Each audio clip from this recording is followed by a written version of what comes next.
ne cesse de ménager ses efforts pour la lutte contre la Covid-19 dans notre pays. Ainsi, fort du leadership international du chef de l'État, notre pays a bénéficié auprès de la Chine d'un don de 100 000 doses de vaccins Sinopharm contre la Covid-19. Cette dotation, qui vient en appui aux commandes publiques prévues, ouvre la voie à la mise en œuvre du plan national de vaccination annoncé par le président de la République dans son adresse à la nation du lundi 22 mars 2021. Au cours de son allocution, le chef de l'État a rappelé l'impérieuse nécessité pour les populations gabonaises de se faire vacciner, non sans souligner les premiers bénéficiaires composés de personnels soignants, des forces de défense et de sécurité, des personnes âgées et à risque. Au titre des projets de textes législatifs et réglementaires, ministère de l'Énergie et des Ressources hydrauliques. Sur présentation de Monsieur le ministre d'État, le Conseil des ministres a adopté le projet de décret portant approbation de la procédure de passation du contrat de partenariat signé entre l'État gabonais et la société Assona Énergie. Par l'effet du présent décret, qui abroge le décret 301 du 4 août 2020 portant désignation du concessionnaire pour la conception, la construction et l'exploitation de l'aménagement hydroélectrique de Kinguélé-Aval, est approuvée la procédure de passation de gré à gré du contrat de partenariat signé le 24 octobre 2019 entre l'État gabonais et la société Assona Énergie. Ministère de la Justice, garde des Sceaux et chargé des droits de l'homme. Madame le ministre a présenté au Conseil des ministres qui les a adoptés 3 projets de loi. Le projet de loi portant élimination des violences faites aux femmes. La présente loi, prise en application de l'article 47 de la Constitution, vise à mettre en place les mesures permettant de protéger les femmes contre toutes les formes de violence et de discrimination, de les prévenir, les poursuivre et les éliminer, de même que les violences qui affectent de manière disproportionnée dans le milieu familial, en promouvant l'égalité réelle entre les femmes et les hommes. Pour sa mise en œuvre, le texte précise le rôle assigné à toutes les administrations impliquées, notamment les ministères en charge de la condition de la femme, de la famille, de l'éducation nationale, de la santé, de la justice, de l'intérieur et de la défense nationale, des affaires sociales et de la communication, lesquels adoptent, chacun en ce qui le concerne, les mesures nécessaires en matière d'égalité entre les sexes et de lutte contre les violences à l'égard des femmes. Dans le cadre du suivi, le texte énonce la création d'un observatoire national du droit des femmes. Le projet de loi portant modification et suppression de certaines dispositions du Code civil en République gabonaise. Le projet de modification du Code civil apporte des amendements aux fins de promouvoir l'égalité entre les sexes, notamment l'obligation d'obéissance de la femme, le rôle du mari en tant que chef de famille, le monopole de l'administration légale des biens d'un mineur non émancipé au père pour le remplacer par un exercice commun, le choix de la résidence familiale réservée au mari pour en faire un choix commun. Les modifications indiquées portent aussi sur la protection de la femme dans la communauté, définie par le mécanisme de reprise sur les biens en cas de liquidation de la dite communauté, la suppression de l'obligation de notifier au mari par la banque, l'ouverture d'un compte et la balance débitrice de celui-ci par la femme, pour les remplacer par un principe égalitaire en modifiant la disposition qui incombe au mari sur les charges du mariage. La réforme porte également sur l'augmentation des droits du conjoint survivant et des nouvelles dispositions concernant le divorce. Pour le cas du divorce, les réformes suivantes sont apportées. L'inscription dans le Code civil des critères identiques pour la femme et l'homme pour qualifier l'adultère qui demeure une cause de divorce, le cas de l'abandon établi comme un cas de divorce pour faute et aménager le cas échéant la présomption de filiation, l'inscription dans les cas de divorce pour faute tout fait de violence domestique établi à l'égard d'un conjoint. l'instauration du divorce par consentement mutuel, avec ou sans l'intervention du juge, en permettant de désencombrer les tribunaux et simplifier les divorces non contentieux. Le projet de loi portant modification de certaines dispositions de la loi 6 du 30 juin 2020, portant modification de certaines dispositions de la loi 42 du 5 juillet 2019, portant code pénal en République gabonaise.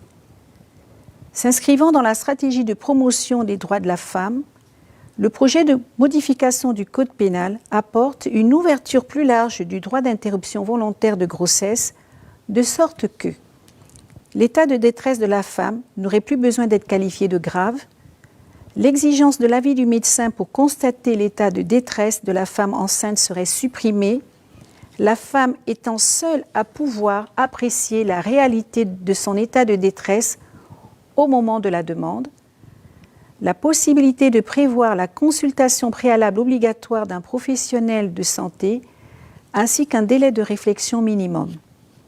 L'extension dans tous les cas du délai légal d'interruption volontaire de grossesse avec avis médical compte tenu de l'impossibilité de détecter certaines anomalies avant le délai de 10 semaines. Ministère du Budget et des Comptes publics. Monsieur le ministre a présenté au Conseil des ministres, qui les a adoptés, 2 projets de texte. Le projet de loi de règlement pour la gestion 2019. Arrêté en équilibre à 3 033 417 217 459 francs CFA en loi de finances, l'exécution de l'année 2019 laisse apparaître les résultats ci-après. S'agissant des opérations budgétaires, elles comprennent les opérations relatives au budget général et celles des comptes d'affectation spéciale. Pour ce qui est du budget général, les recettes perçues se sont établies à 1 812 milliards de francs CFA contre 2002 milliards de francs CFA prévus, soit un taux de recouvrement de 90,5%. Ces réalisations portées par les recettes fiscales et les autres recettes se déclinent comme suit. Les recettes fiscales recouvrées à 1 203 milliards de francs CFA sur une prévision de 1 301,5 milliards francs CFA, soit un taux de réalisation de 92%. Les autres recettes mobilisées à 650,7 milliards de francs CFA sur un montant de 733,9 milliards de francs CFA prévus, soit un taux de réalisation de 89%. Les dépenses du budget général ont été exécutées pour 1 642,3 milliards contre une prévision de 1 907,9 milliards, soit un taux d'exécution de 86%. Elle se décline ainsi qu'il suit. Les charges financières de la dette exécutées à hauteur de 215,9 milliards pour une prévision de 255,6 milliards de francs CFA dans la loi de finances 2019, soit un taux de réalisation de 84%. Les dépenses de fonctionnement exécutées à 1 149,4 milliards contre une prévision de 1 206,7 milliards, soit un taux d'exécution de 95%. Les dépenses d'investissement exécutées à 257,8 milliards de francs CFA pour une prévision de 381 milliards de francs CFA, dont 151,9 milliards au titre des projets financés sur ressources propres et 105,9 milliards pour les projets avec financement extérieur. Les autres dépenses s'établissent à 19,2 milliards contre une prévision de 64,5 milliards dans la loi de finances 2019. Concernant les comptes d'affectation spéciale, leur exécution est arrêtée à 102,4 milliards en recettes et à 100,5 milliards en dépenses. En prenant en compte le solde des exercices antérieurs pour un montant de 7,4 milliards de francs CFA, cette exécution fait apparaître un solde excédentaire de 9,3 milliards de francs CFA. En résumé, l'exécution des opérations budgétaires s'est soldée par un excédent de 179 milliards 486 millions 73 914 francs CFA contre un déficit de 46 milliards 296 millions 27 438 francs CFA en 2018. Ce solde en nette amélioration s'explique par les efforts de mobilisation des recettes et de maîtrise des dépenses. Par ailleurs, l'exécution des opérations de trésorerie et de financement fait ressortir un niveau de ressources de 835,6 milliards contre une prévision de 919,9 milliards de francs CFA, soit 91% de réalisation. Parallèlement, les charges enregistrent une exécution de 779,7 milliards de francs CFA contre une prévision de 1014,3 milliards, soit un niveau de réalisation de 66%. L'exécution des opérations de trésorerie et de financement fait apparaître quant à elle un résultat excédentaire de 55 859 11 904 francs CFA. Le projet de décret fixant le régime des baux administratifs. La réforme indiquée a pour objectif d'opérer la centralisation des baux administratifs en une seule administration. Les dispositions énoncées par le dit texte visent la maîtrise par l'État de l'ensemble des procédures, de l'état des bâtiments ainsi que la dépense liée aux baux administratifs à usage du bureau, aussi bien au niveau national que dans les postes diplomatiques et consulaires. Ministère de l'Habitat et de l'Urbanisme. Sur présentation de Monsieur le ministre, le Conseil des ministres a entériné 3 projets de texte. Le projet de décret portant suppression des titres d'attribution provisoire non ou insuffisamment mis en valeur à l'exception des décrets d'attribution provisoire. Le présent texte vise à constituer des réserves foncières pour favoriser la mise en œuvre des projets de construction de logements sociaux et parcelles constructibles en faveur des populations. Au sens du présent projet, 2 innovations majeures sont apportées par rapport au texte initial.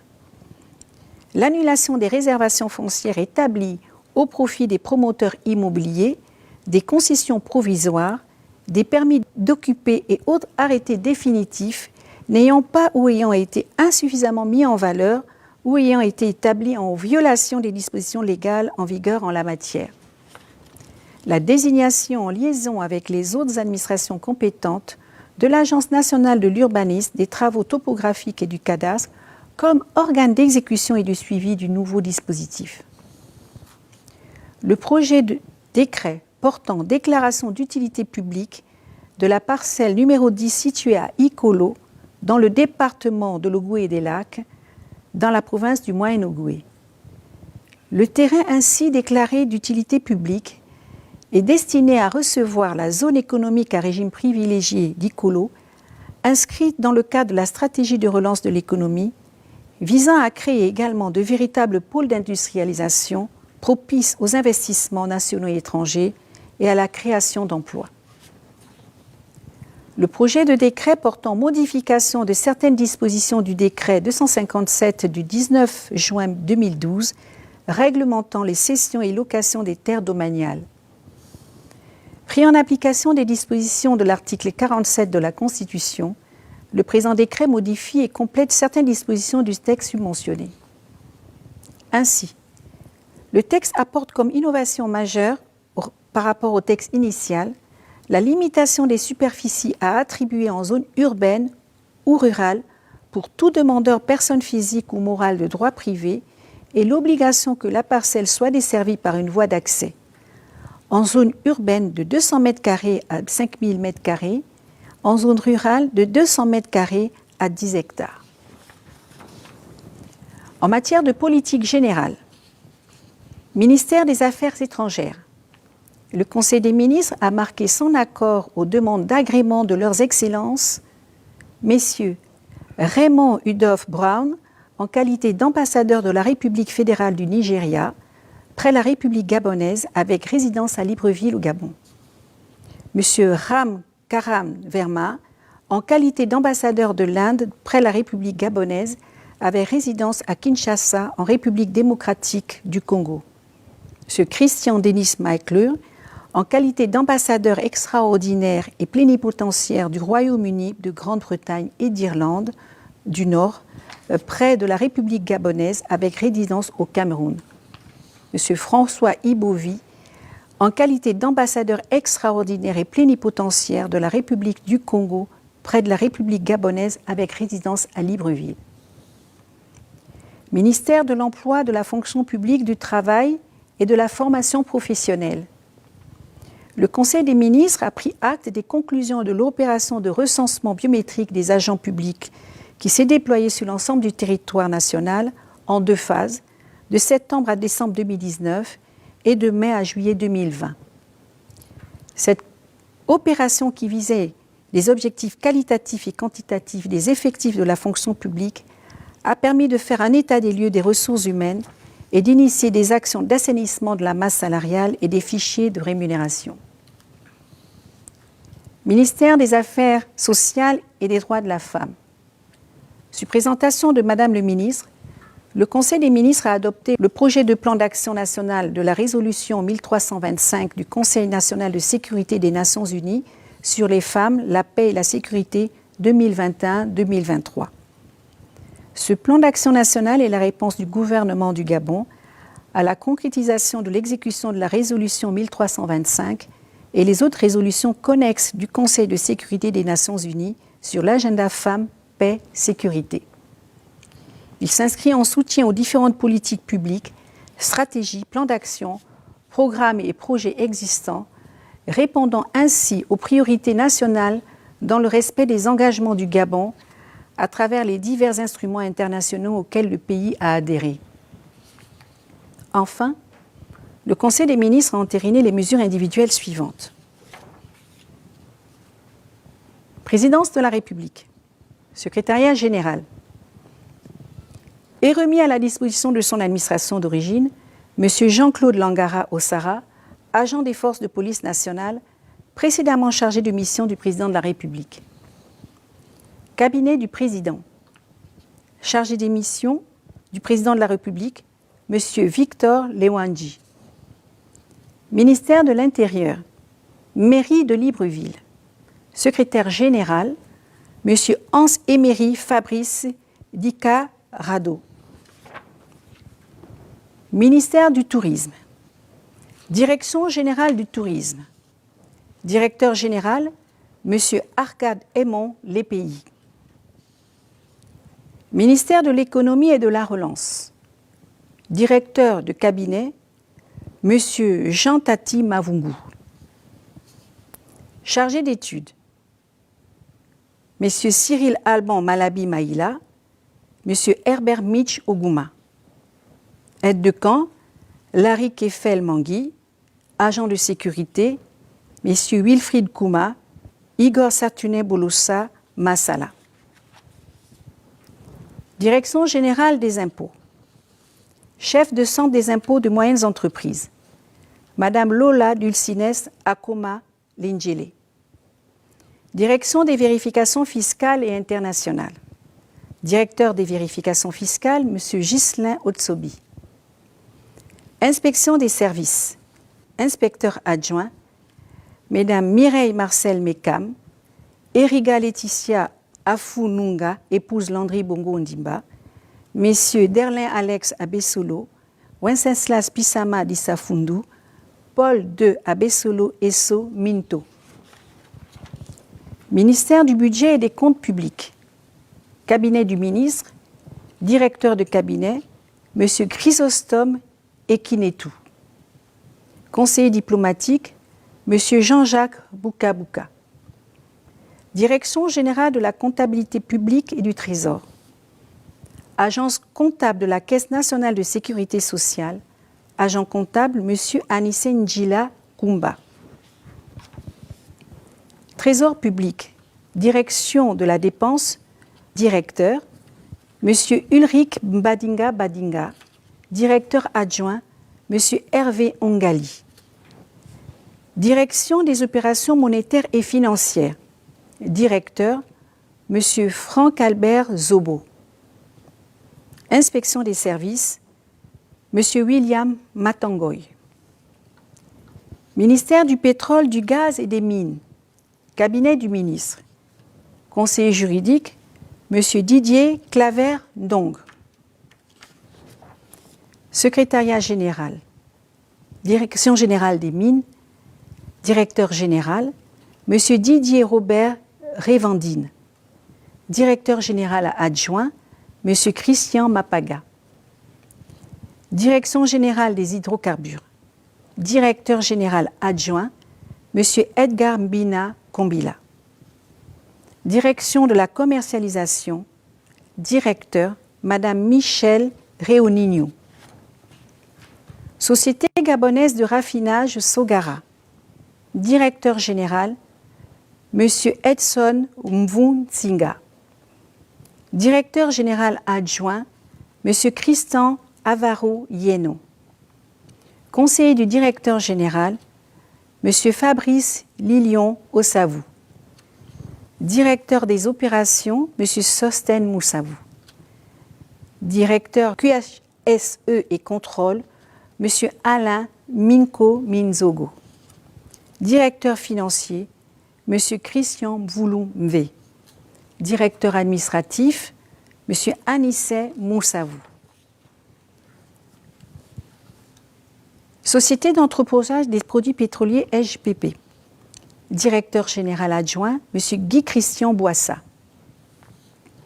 Gabon Oil Company. Directeur général adjoint, M. Hervé Bertrand Nang Engue. Par ailleurs, M. Jean Koumbi Guiedi, précédemment conseiller de l'administrateur directeur général, est admis à faire valoir ses droits à la retraite. Gaboil. Directeur général, M. Emmanuel Gégé ADT Lobé.